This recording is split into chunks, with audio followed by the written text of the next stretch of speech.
Okay, so tonight's speaker, as you know, is Kevin Heffernan, and he'll be presenting the 2025 Howard County Butterfly Survey results. So Kevin seeks rare butterflies, but sometimes they come to him. Did you recognize the picture? Yeah. Or Jane. The finger's right here. Yes, yes, the famous finger is here. So this butterfly actually landed on Jenny's finger, and Kevin took the picture last June at Howard County Conservancy in Mount Pleasant. So sometimes it's easier than you think, folks, doing these butterfly surveys, but not always. So this is a coral hair streak. Tonight, Kevin is gonna, for the 8th consecutive year, he'll update us on the status of butterflies in Howard County. He's the co-chair of the Howard County Maryland Butterfly Survey. Kevin's a past president of the Howard County Bird Club. Thank you for that. He encourages the planting of native pollinator gardens as part of the Howard Bee City Pollinator Committee and Habitat Creation and Enhancement Subcommittee and Pesticide Reduction Subcommittee. So Kevin, I'll give you the mic and thank you for presenting. Thank you.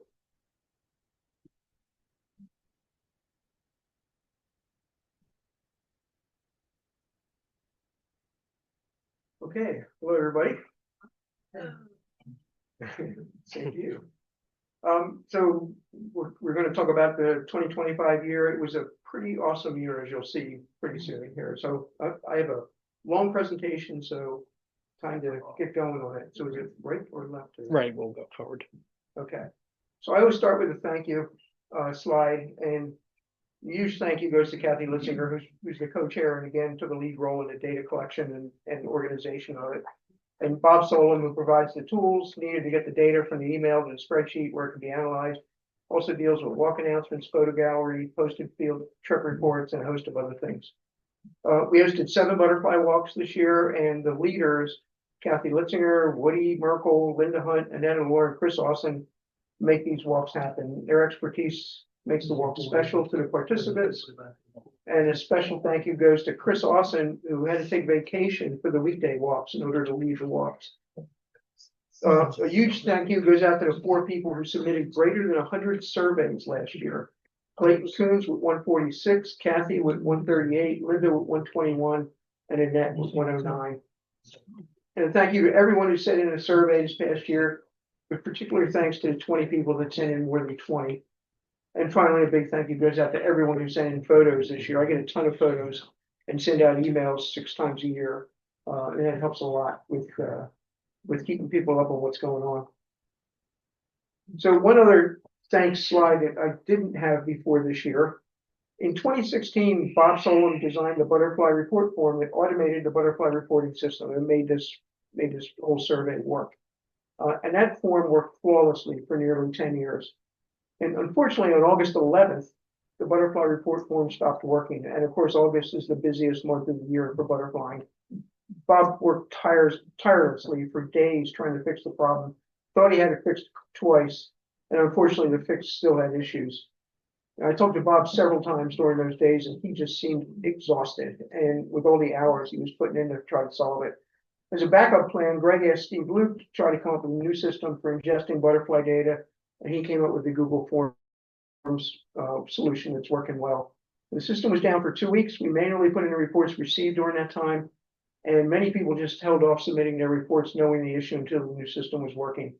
This could have been a whole lot worse than it was, but for the efforts of Bob and Steve. So a huge thank you goes out to Bob for designing the original system and keeping it working flawlessly for 10 years. And another huge thank you goes to Steve for quickly turning around the new system under pressure. And finally, a thank you to the butterfly community for their patience while we worked the issue. So this is what we got for the year. We had 77 different people that turned in reports. We had 1,257 surveys. The previous high was 1144, so that's a new high. So in spite of the issue with the reporting system, we still blew away the previous highest number of reports for a year. We had 69,128 minutes in the field, again, first place in the 12-year survey. We found 72 species. That's only the last time we were more than 70 or last time we were higher than that was in 2019, so that was a big deal. And we had 26,728 individual butterflies last year. So highest annual number of surveys by greater than 100, highest duration by nearly 8,000 minutes. Participation is still strong. The 72 species recorded is the third highest in the survey. We still have a total of 81 for the 12 years. The 26,000 individual butterflies seen this year is the highest survey. We've seen greater than 261,000 total in 12 years. And of course, this data allows the flight times, early late dates, etc. So the 551,933 minutes is equivalent to 9,198 hours. So we had 3 major milestones this year. We passed 10,000 individual surveys over the 12 years. Think about that. It really speaks to the number of people that are involved in this and how serious they are with it. The 551,933 minutes is equivalent to 383 24-hour days. We basically spent more than a year in the field, 24-hour days a year. And finally, we've recorded more than 250,000 butterflies. So pretty damn impressive. Dick Smith would be proud. I'd love to see what he'd say if he saw this slide. So these are the individual contributors. I'm not going to read all their names or we won't get out of here by 9 o'clock. So in terms of number of surveys, Clayton Coons led the list again with 146. Kathy had 138. Linda had 121. Annette had 109. So we had 4 people with over 100. I had 69. Jenny had 57. Chris had 47. And Emily and Jim McFadden each had 45. Basically, we had 8 people that accounted for over half the surveys, which is typical of something like this. I think that'll do it. So, number of butterflies by species. We've had 8 species with greater than 1,000, which last year we had 4, so that's a big deal. And 19 species that had between 100 and 1,000. Another 31 species had between 11 and 100. And 14 species had greater than 10 individuals reported. 2 of them, we had a single butterfly, the dusted skipper and a giant swallowtail, and these are the pictures of them. So you never know how many species you're going to get in a year, but when you got some that you only see singles of or doubles of, you're always likely to miss them the next year. So 72 is a big deal. So in terms of the most numerous species we had, sachem is almost always number 1. A couple of years, cabbage white has been number 1, but they're always 1 and 2. Tiger swallowtail, pearl crescent, silver spotted skipper, eastern tail blue, orange sulfur monarch, etc. And over here, you can see the list of the top 15 in 2025 and how that compares to the 12-year total list. And the top 9 are the same. And they're different order, but basically the top 9 species for 2025 are also the top 9 species for the 12-year survey. And also there's like 3 others in the top 15 that are still in the top 15. So this slide gives you an idea of the distribution basically of species each year. So 61 species of the 81 that we've seen have been seen in all 12 years of the survey. So that leaves the other 20 to figure out what you're going to get for the year.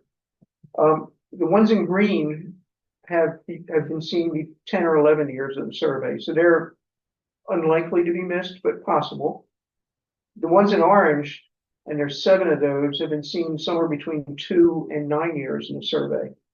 And they're the ones that make or break what you're going to see each year. The ones in purple have been only seen 1 year, so they're unlikely to be seen in any given year. So this year, we found all of the green ones, and we found 4 of the orange ones, and that's kind of what it takes to get into the 70s.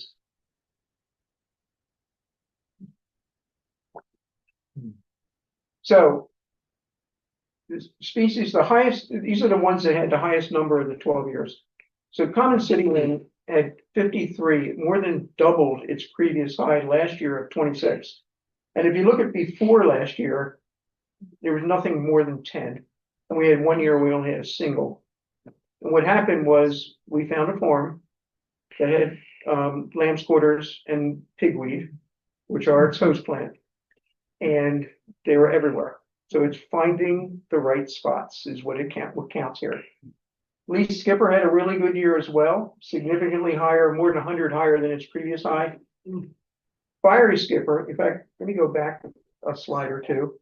If you look at Fiery Skipper here, if you compare the 12-year total to the 2025 total, Fiery Skipper was number 10 in 2025, but number 19 overall.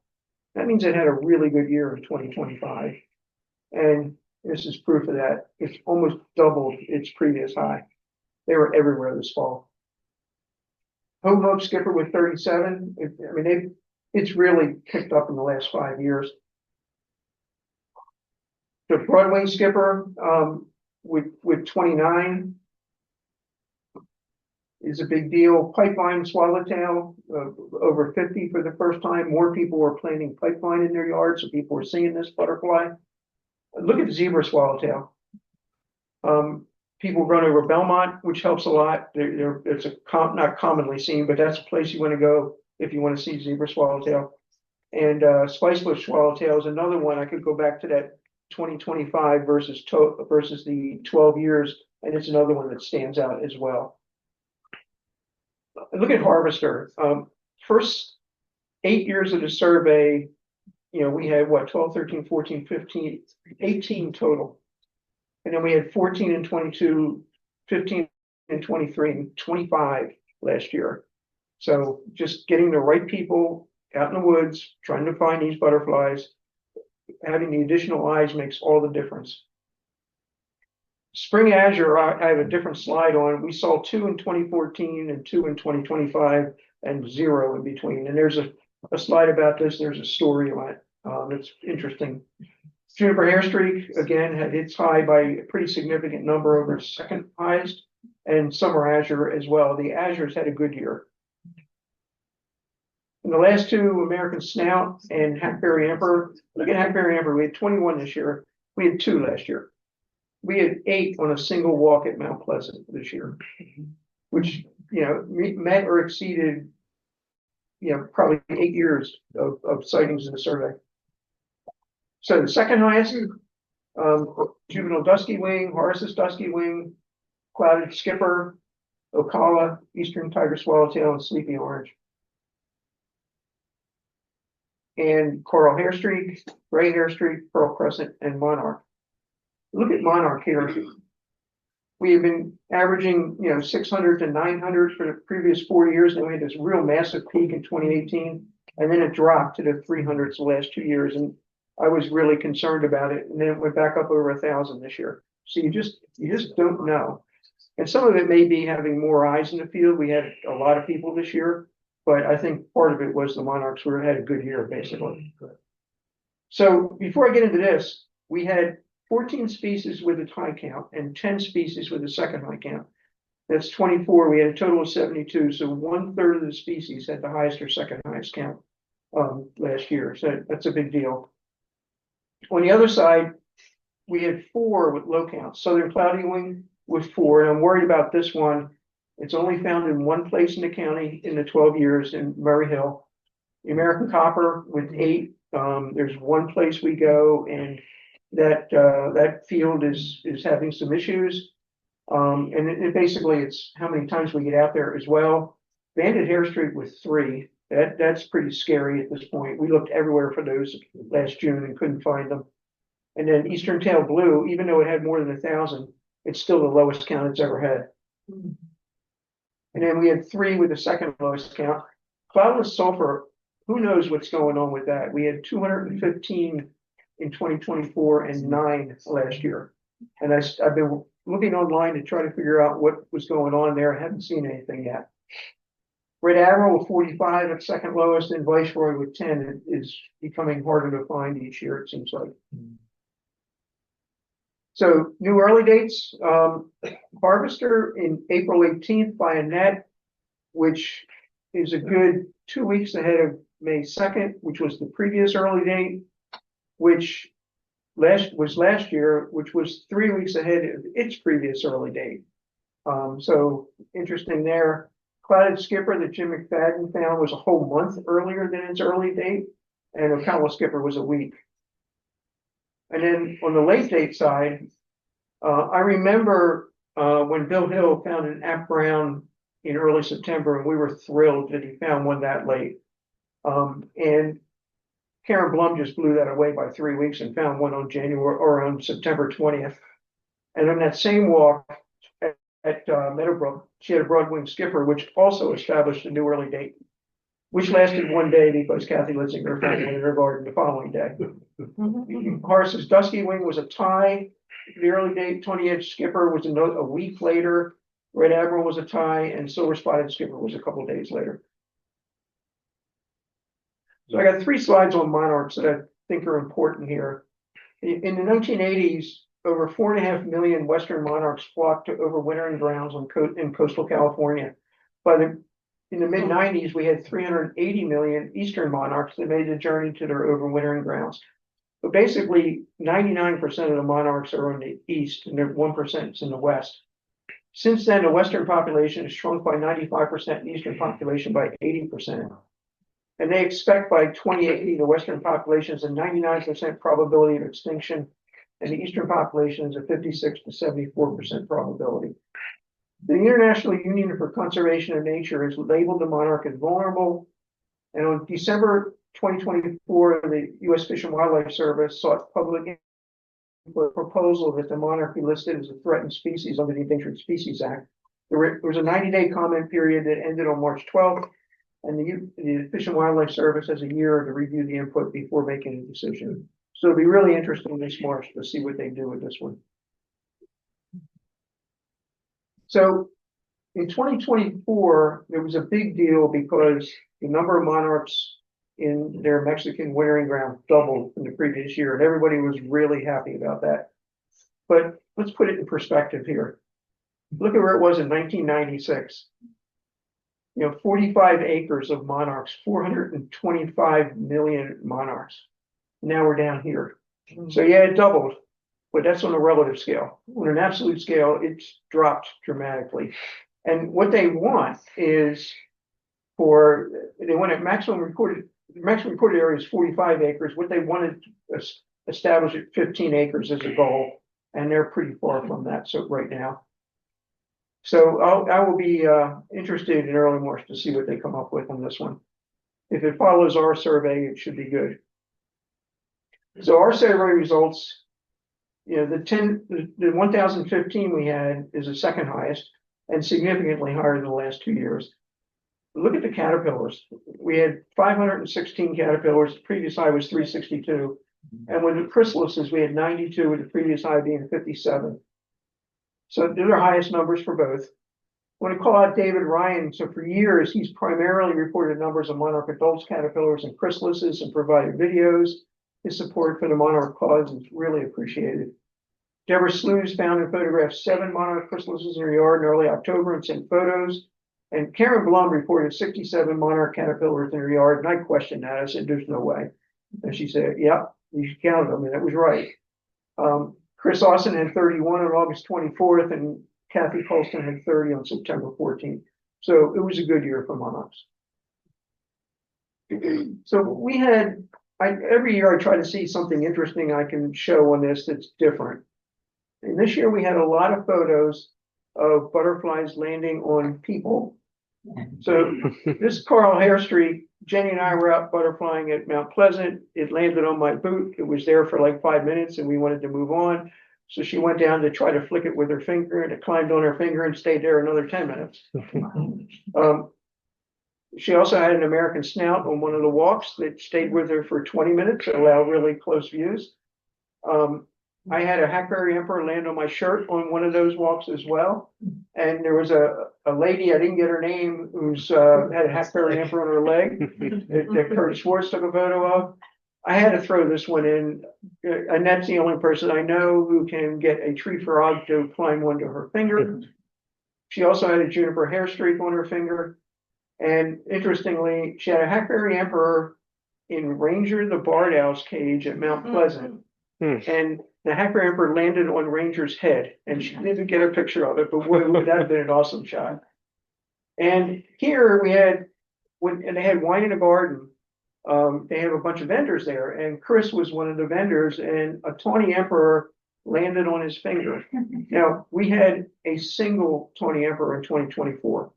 So that gives you an idea how big a deal this was. I found out about it like a half an hour later, and it was on his finger an hour after it landed there. And lots of people got to see it. So it basically crashed the party, basically.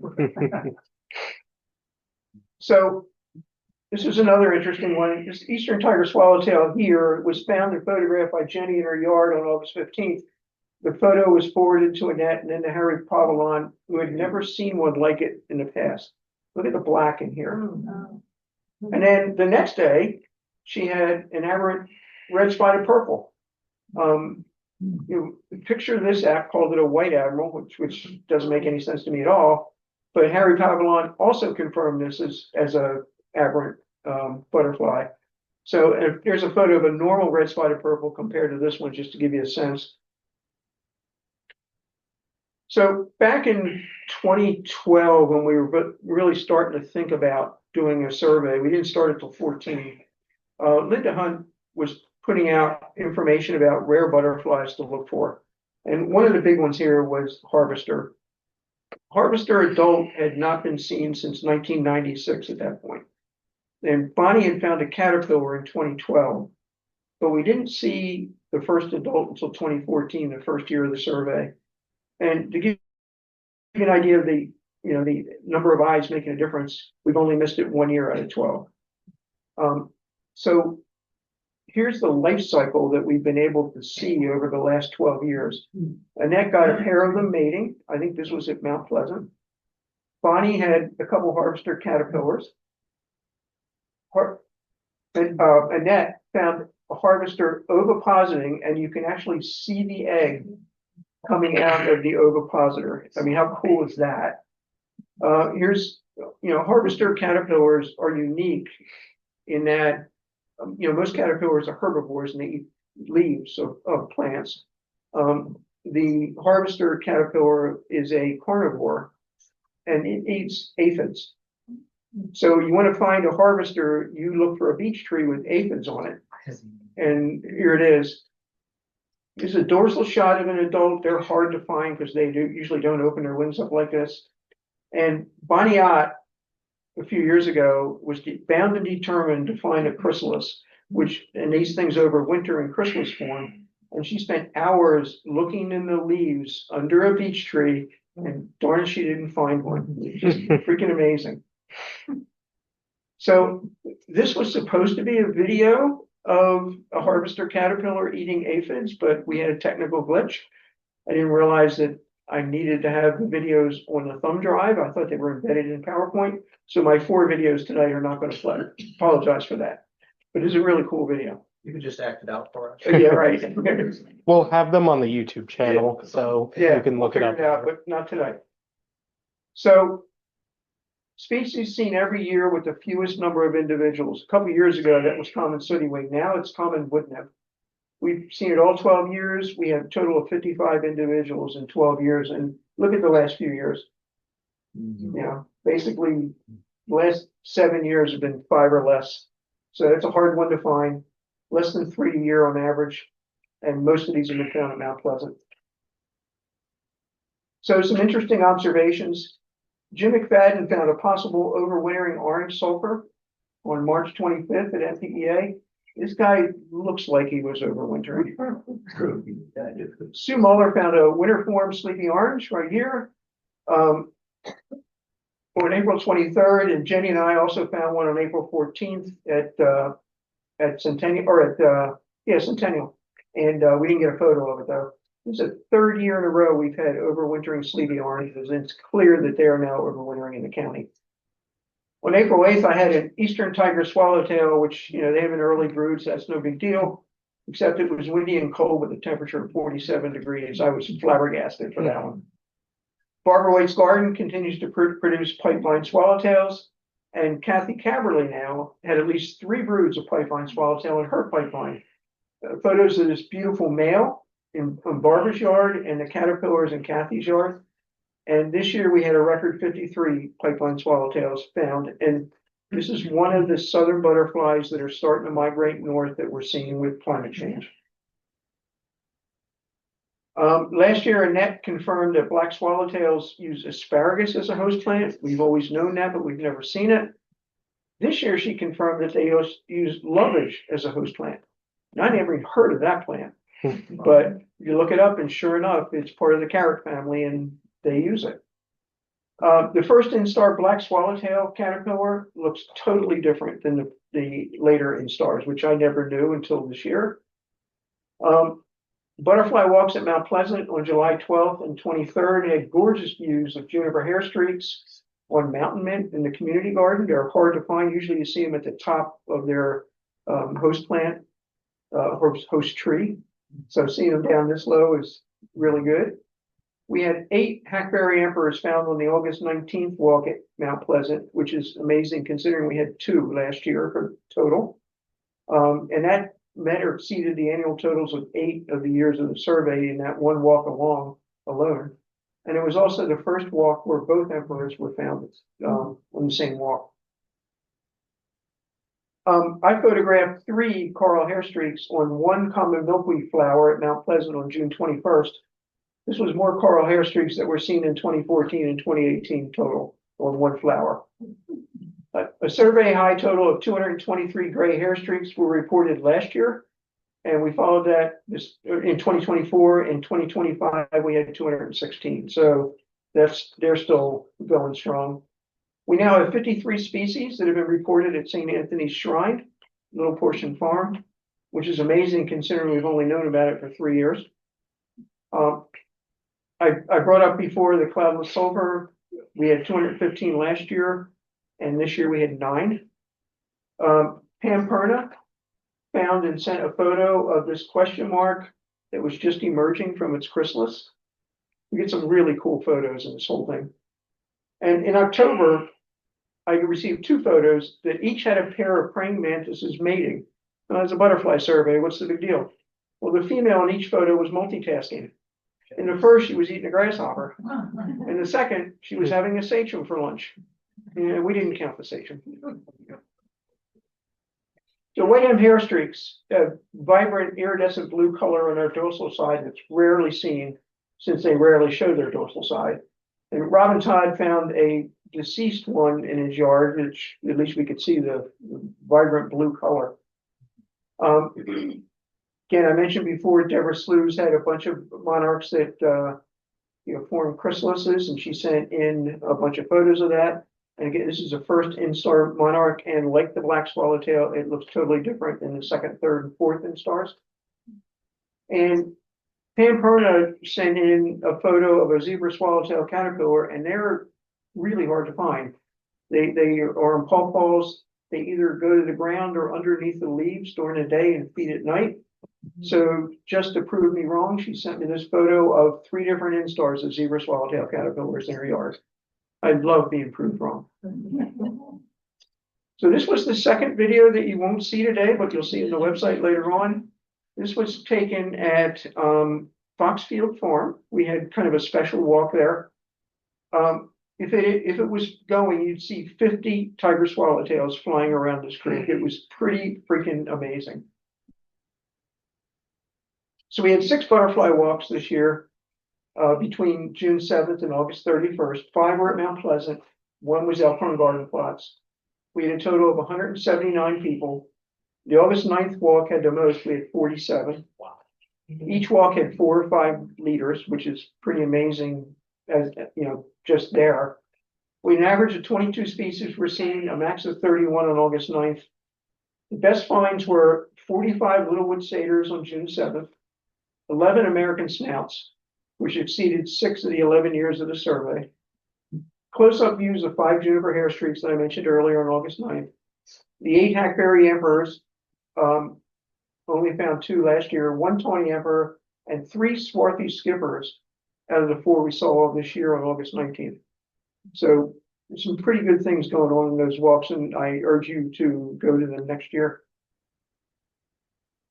So the first butterfly of the year, actually the first 11 butterflies of the year were found on March 10th by Annette Allure and Linda Hunt.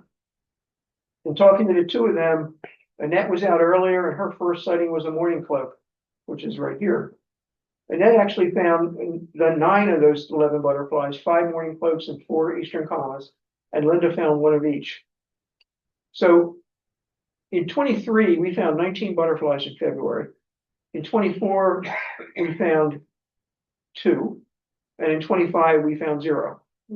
So the first one was March 10th, and this is a list of what butterflies were seen each year, the first of the year, and what species it was. The blue or morning cloak, the green or comma, the red was variegated fritz, the orange is both question mark and eastern comma. So we've seen them as early as February 4th, and the latest first sighting was March 16th.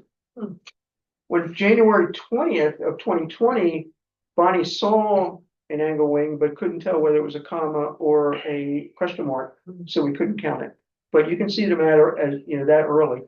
So that's 4 days from now. Just keeping keep your eyes out. Saw Bonnie today, and she's looking hard for a butterfly. I'm sure. I thought about going out yesterday when it got to 58. Right? I'm sure Annette was out. So last butterfly year, we've had a contest for the last 4 years, and the rules were it has to be in Howard County. You must submit a photo and then submit a butterfly report, and it can't be one of the people involved in the survey.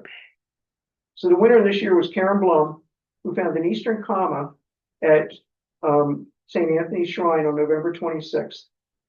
And she got the butterflies of Pennsylvania since she already had the butterflies of the Mid-Atlantic.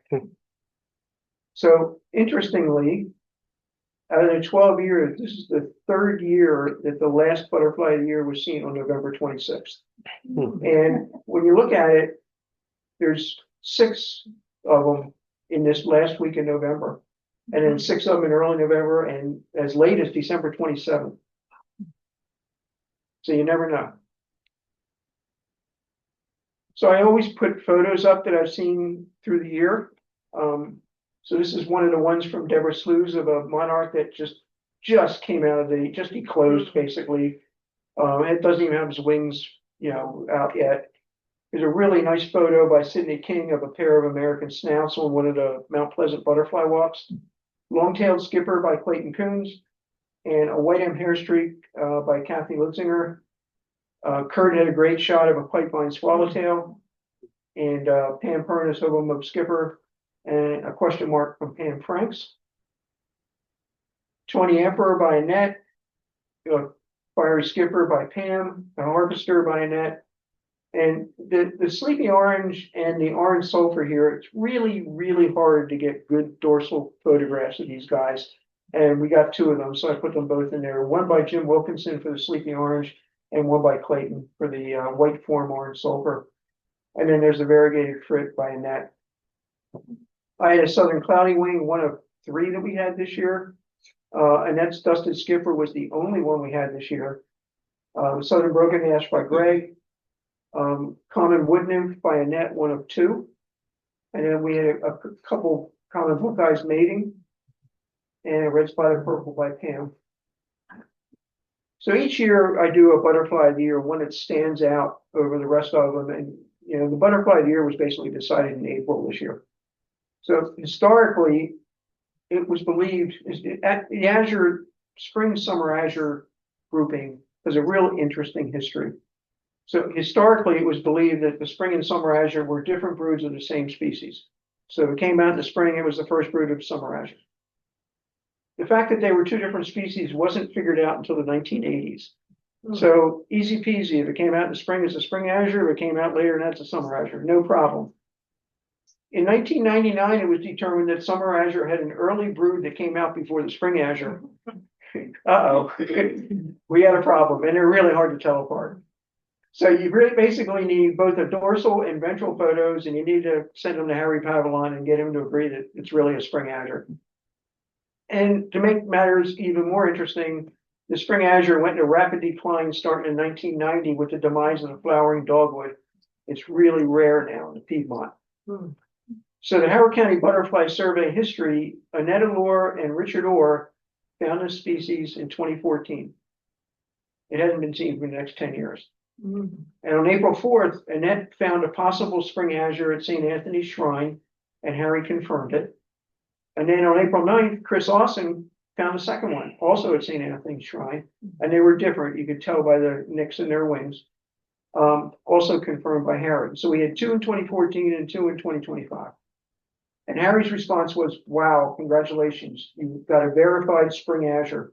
The upper side has the distinct look of a ladon, lacking the distinct white four-wing veins of summer azure. They become quite rare in areas where there used to be considerable dogwood understory. I haven't seen one in Loudoun County in many years. It's all summer azures now. Hope you find more of them. Pretty awesome. So I usually end this with, or end the butterfly part of this with the things we have online that are kind of teaching things for people to use. Last winter, we updated Dick Smith's Butterflies of Howard County, which was a big deal, a lot of work. It hadn't been updated since 2016, and we're able to use a lot of the data from the survey to do that.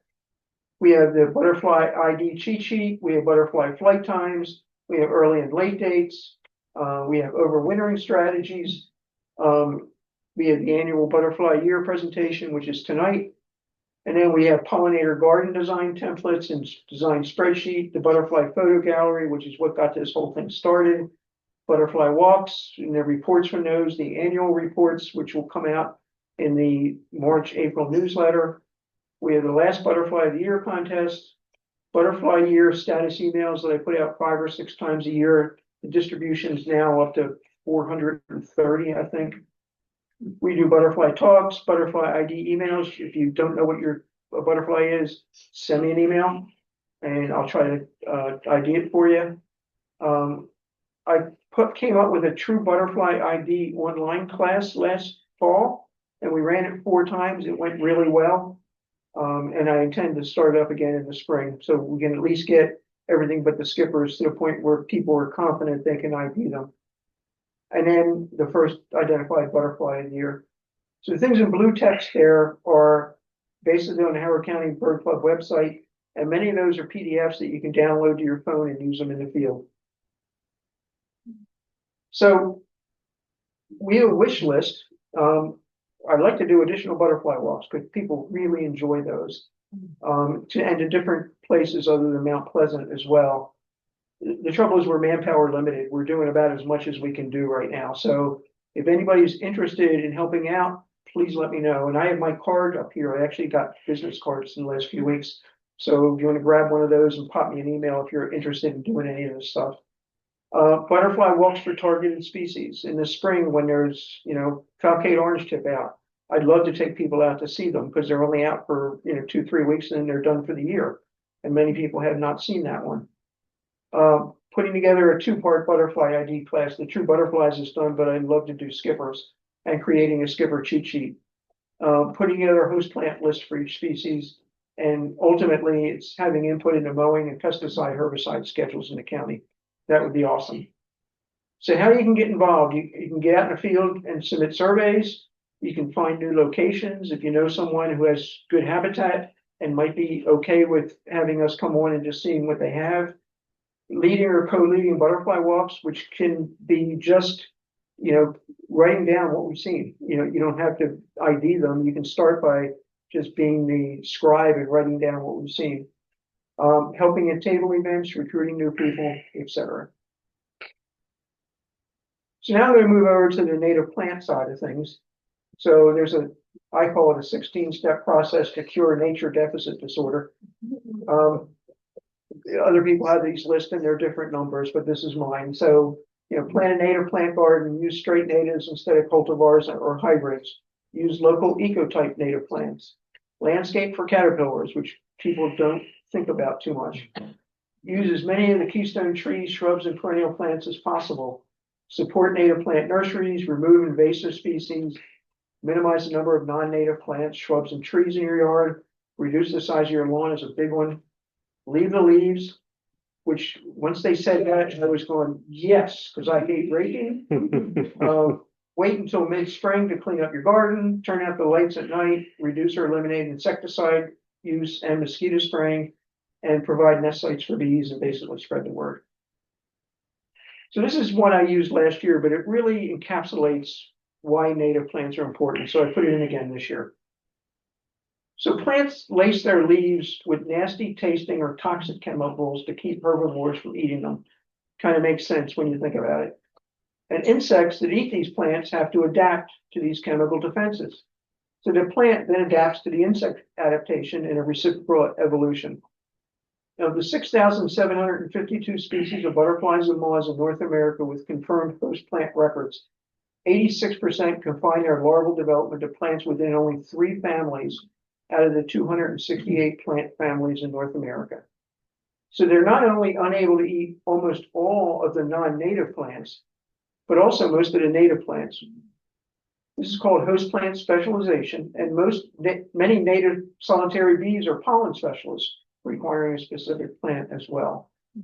So the study compared caterpillar numbers of 4 non-native invaded sites with 4 native sites of similar size. The results were that the non-native plots had 68% fewer caterpillar species, 91% fewer caterpillars, and 96% less caterpillar biomass than the native sites. In other words, 91% less butterflies and moths and 96% less food available for birds. 96% of our birds raise their young on insects. It takes from 6,000 to 9,000 caterpillars to raise a single brood of chickadees. A 2018 Smithsonian study concluded that areas made up of less than 70% native plant biomass, Carolina chickadees will not be able to produce enough young to sustain their populations. At 70% or higher, the birds can thrive.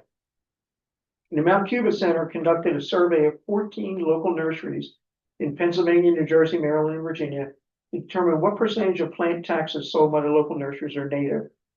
The results were 75% of them were non-native, 19.3% were native cultivars or hybrids, and 5.7% were straight natives. And the native cultivars or hybrids, a lot of them don't work for caterpillars and don't work for pollen and nectar. So you got to be really careful with those as well.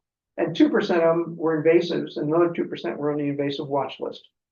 So not a good situation to be in. So what can you do? We have a spreadsheet on the Howard County Bird Club that I put together, the website, that basically has a bunch of native plant, perennials and trees and shrubs and grasses and vines. And the nice part is you can sort on it. So if you have a sunny, dry area, you can sort for sunny, dry. If you're looking for a certain size, you can sort on that. If you're looking for a certain bloom time, you can sort on that. And it's got, bloom start and stop, color, height, and spread, whether it's native, whether it's nectar value, host plant, or works for hummingbirds, whether it requires wet, moist, or dry soil, or full part sun or shade, and deer damage level. So it's got whether it's rarely damaged by deer, seldom, occasionally, frequently, or it's just deer resistant. And there were 2 studies done, one by Penn State and one by the Department of Agriculture, which tried to find the most effective native pollinator plants. And that's in this spreadsheet as well. So very high, medium, and low for the Department of Agriculture, and I put the top 20 in for the Penn State study. So imagine the Penn State study. For 3 years, they had postdocs go out in the field and count the number of pollinators that went to each plant. And I forget how many acres they had, but they had 85 different species of plants in this study. So I can imagine they were cross-eyed by the end of the day every day. So the best native nectar plants for butterflies are this list here: Joe Pye, bee balm, asters, goldenrod, common milkweed, all 3 of the milkweeds, purple coneflower, gay feather, boneset, thoroughwort, New York ironweed, field thistle, buttonbush. So this was my 3rd video, which showed dozens of bees on this gray goldenrod, followed by my 4th video, which would have shown dozens of bees on this narrow-leaf thoroughwort. It's pretty awesome. And after that, I was going to say, and just imagine what it would have been like if I had sprayed for mosquitoes. It wouldn't have had anything. So is it okay to use non-native annuals in your native plant garden? And the answer is you try to get a 70-30 or 80-20 native to non-native ratio. And if you plant plants native to this area are the best choice in pollinator gardens, as they are disease resistant and naturally adapted to the environment, but supplementing them with some non-native, non-invasive plants will guarantee a continuous supply of both nectar and pollen throughout the growing season. And bees and other pollinators need a continuous supply to provide sugar for energy and pollen to provide vital proteins and fats. So it doesn't hurt, but you don't want to overdo it. So some plants to try are zinnias, lantana, Mexican sunflowers, 12 verbena, cosmos, salvia, angelina, and alyssum. So this is a list of the keystone trees and shrubs drawn up by Doug Tallamy. If you haven't read his books, please do. Bringing Nature Home, Nature's Best Hopes, and the Nature of Oaks. And he's got a fourth one out now as well.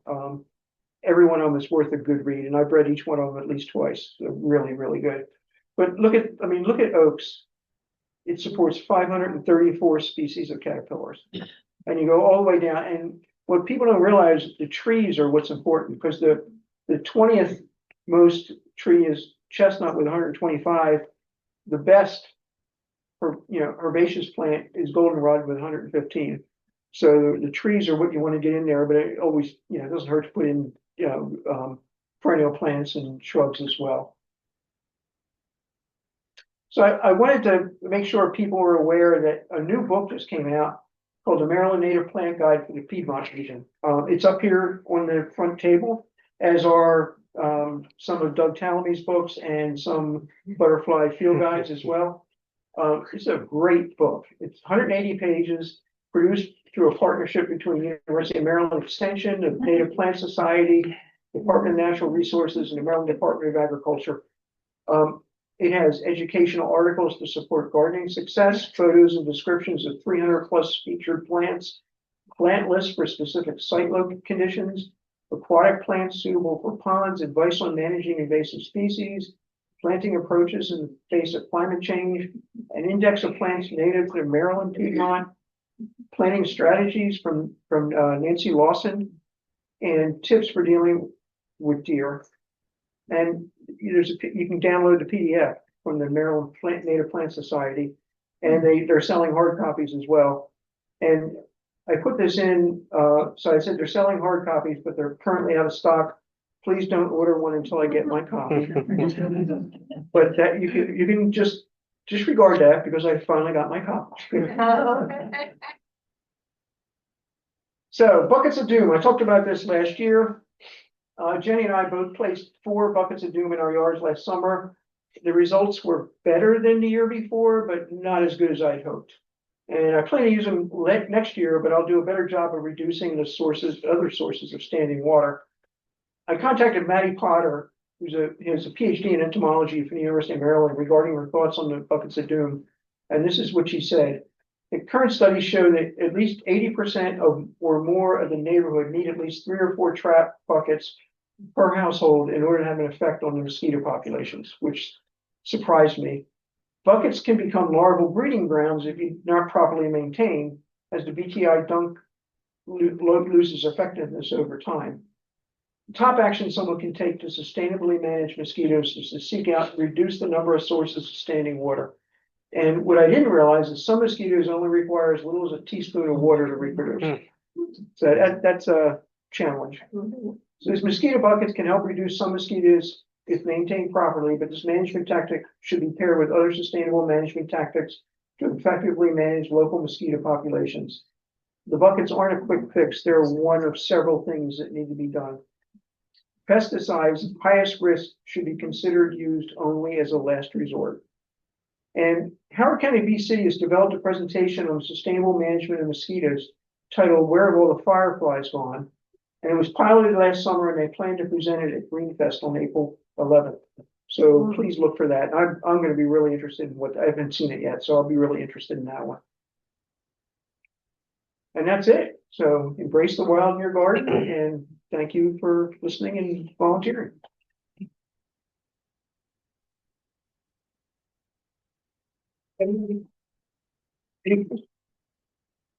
I have questions. Yes. Mhm. First off, so cool. This is really awesome. Is it only butterflies or do you guys ever go look into moths as well?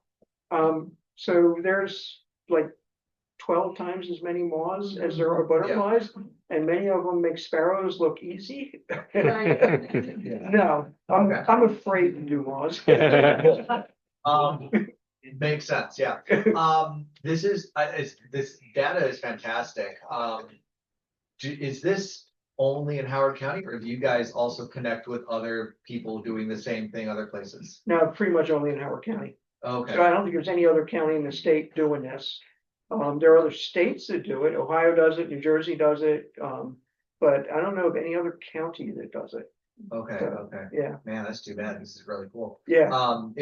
Is there any kind of like online anything similar to eBirds, like anything like that? Because I mean that would be so cool to be able to go out and just check out what you're finding other than iNaturalist. I mean, there is an eButterfly and there's iNaturalist, but they, from what I've heard, they're not great, like eBird is.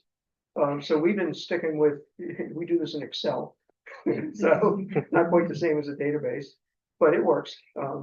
Well, it's clear that you excel at this for sure. And then last question, is all of this IDing in the hand or are you're IDing from afar? Because obviously some of these you have to be pretty close up to identify stuff. We avoid using butterfly nets if we can. The folks at MPEA do, which is why something like a juvenile's dusty wing we see more of, because they're netting them, because you have to see the underside of that species, and they're spread wings, so they don't usually show the underside.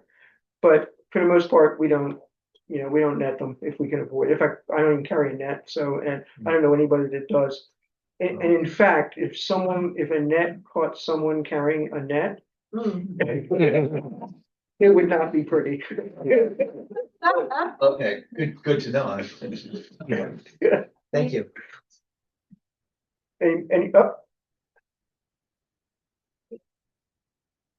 This is a great program. Thanks, Karen. Sure. I wanted to ask the pipevine plant itself, how resistant to deer damage is that? I think it's pretty resistant. Pretty Yeah, high? I think it is actually. Yeah. And I couldn't find one locally. Kohler Nursery has those. So the native plants, when they have the plant palooza and things, look for Kohler Nursery or even call them in advance and see if they'll, bring one down. So yeah, I think we know like 2 or 3 people in the county that have them. I mean, pipelines were interesting. In the first few years, we had very few of them because they're just hard to find. They're at the very northern edge of its range. And then Barbara White planted a pipeline. And, by 2018, we've seen 105 pipelines in the survey, and 71 of them were in Barbara's yard. And then Kathy Caberly planted one, and we have now one at Mount Pleasant in the community garden, which we haven't seen anything on yet, but, hope to. So it just shows you how the host, planting the host plant makes a difference. Well, first, before my question, I just want to say, Kevin, every year I see your presentation and it just blows me away. All the hours that you put into this, and it's so excellent. I can't say enough positive things about you.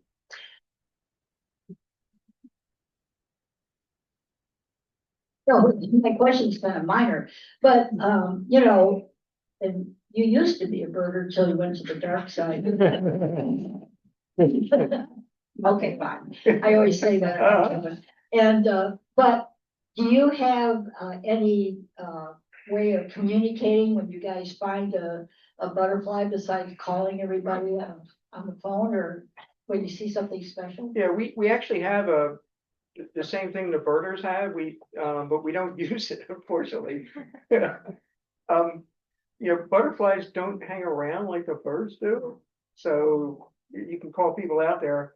I mean, we'll call a few people when we see something rare, but most of the time we're all together anyway. We probably should be using that more. What kind of criteria do you use to determine whether you have a positive idea on something like myself, I see a lot of butterflies and I say, oh, that's one of those black swallowtails types, Right. so stuff like that, or I'll see a monarch butterfly. I know that's a monarch. Right. So good question.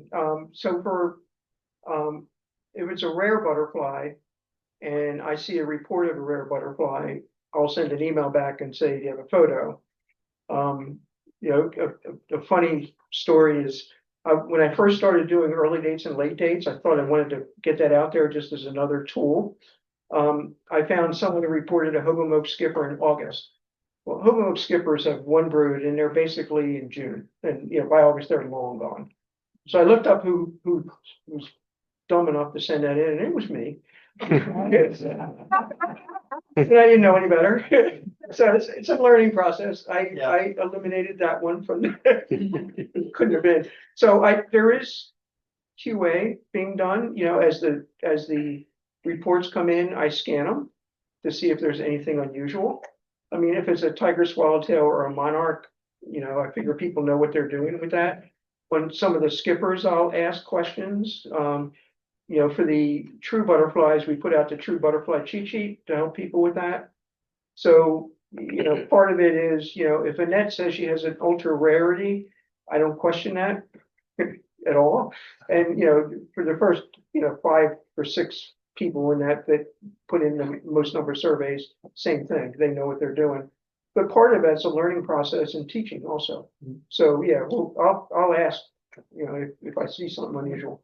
I've taken pictures. My wife and I like butterflies, just, you know, as photo subjects. Then you're taking pictures, but one thing about butterflies, like you said, they hang around. So sometimes you can actually take a series of photos or a video or something. Yeah. So if you see something and you don't know what it is, I have my business card up front. Just send me an email with a photo, and I'll try to ID it for you. And then I'll ask you to put in a survey report. Already, you want us to plan to try and attract some of these, you know, less seen butterflies? Wow. I know, big questions. Yeah, I mean, that's a good question. If you go on the website, there's the spreadsheet, which you can sort on. There are plant templates for, you know, sunny, dry, sunny, moist, shade or part shade, dry, part shade, moist, wet, and shade. So it gives you an idea of what plants will work. I would try to get a copy of this book because it's great. And it has templates in there as well. So it depends on what you're looking to do, how much space you have. Lauren's Garden Service has a ready-made garden. So I forget how many, maybe there's a couple dozen plants in there with a template for how to plant them. If you don't have time to go up the learning curve, that's a good way to start. So, yeah. Great. Well, thank you so much, Kevin. Yeah. We need to wrap it up. Okay. Appreciate that. Let's give Kevin a big hand.